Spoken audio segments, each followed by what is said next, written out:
اپنے دل کو اللہ سے جوڑنے کا کام ہے، اپنے معاملات کو صحیح کرنے کا کام ہے، اپنے اندر جو ہے فکر پیدا کرنے کے لیے اللہ تعالیٰ نے اس کام کو جاری کیا ہے۔ اللہ نے جو ہے بڑوں کے دلوں پر اس کام کو ڈال دیا ہے۔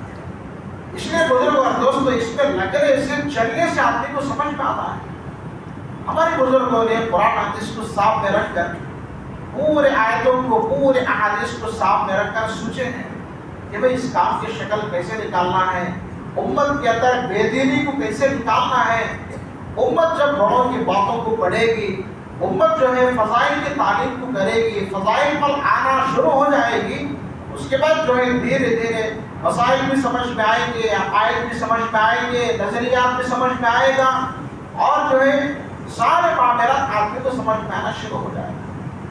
صرف آدمی گھر بیٹھے کتاب کا مطالعہ کرنے سے نہیں آئے گا، آدمی جو ہے وطن میں بیٹھے گھر بیٹھے بیانات سننے سے بھی نہیں آئے گا، آدمی جو ہے خالی یوٹیوب پر بیانات سننے سے بھی نہیں آئے گا کیفیت۔ بہت سے لوگ یہاں یوٹیوب پہ دیکھ لیے کہ بھائی کسی مولوی صاحب کا بیان آ گیا، سن لیے، تو بزرگ اور دوستوں اس کا اثر دل پر نہیں پڑے گا۔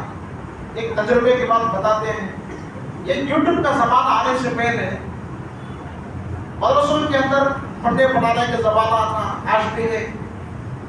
ڈائریکٹ کتاب کو دیکھ کر پڑھیں گے، یہ میں اپنی بات بتاتا ہوں، ڈائریکٹ کتاب کو دیکھ کر پڑھیں گے تو 100 کے صفحات، 150 صفحات بیٹھے بیٹھے ہم پڑھ لیا کرتے تھے۔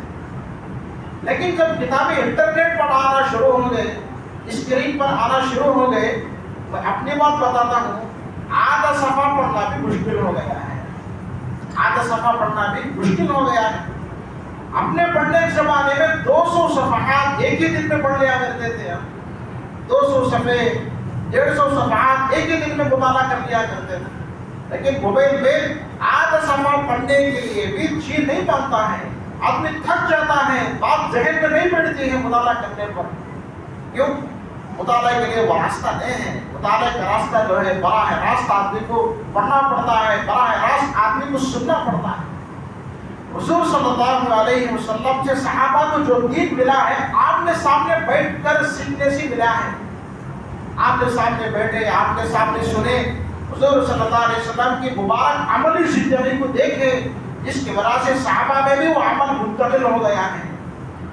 لیکن آج کے زمانے میں آپ نے خالی یوٹیوب پر بیان سن لیا، سمجھ میں آ گیا، نہیں سمجھ میں آتا، الٹا جو ہے غلط سمجھ میں آتا ہے، آپ کو غلط طریقہ سمجھ میں آئے گا یوٹیوب پر دیکھنے سے۔ کیوں؟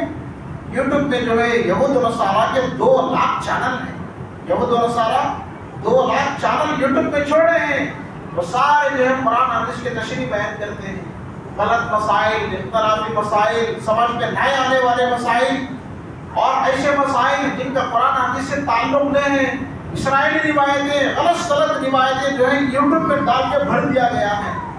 اب نوجوان طبقہ، مسلمان طبقہ ان کو دیکھے گا تو سمجھے گا کہ بھئی یہ باتیں صحیح ہیں، یہ باتیں یوٹیوب پہ جو بیان کی گئی کہ فلاں مولوی صاحب آئے آ کر یہ بیان کے صحیح ہے۔ نہیں بزرگ اور دوستو، اس کو تحقیق کرنا پڑتا ہے، کتابوں سے چھاننا پڑتا ہے، معتبر علماء سے اس کو معلوم کر کے پوچھنا پڑتا ہے، اس مسئلے کی وضاحت کیا ہے، اس کی حقیقت کیا ہے، تب چل کر آدمی کو دین سمجھ میں آئے گا، ورنہ تو کیا غلط سمجھ کر عمل کرے گا، اور وہی غلط عمل پر زندگی گزرتی جائے گی، موت کے بعد اس کا کوئی اعتبار نہیں ہوگا۔ اللہ تعالیٰ ہم سب کو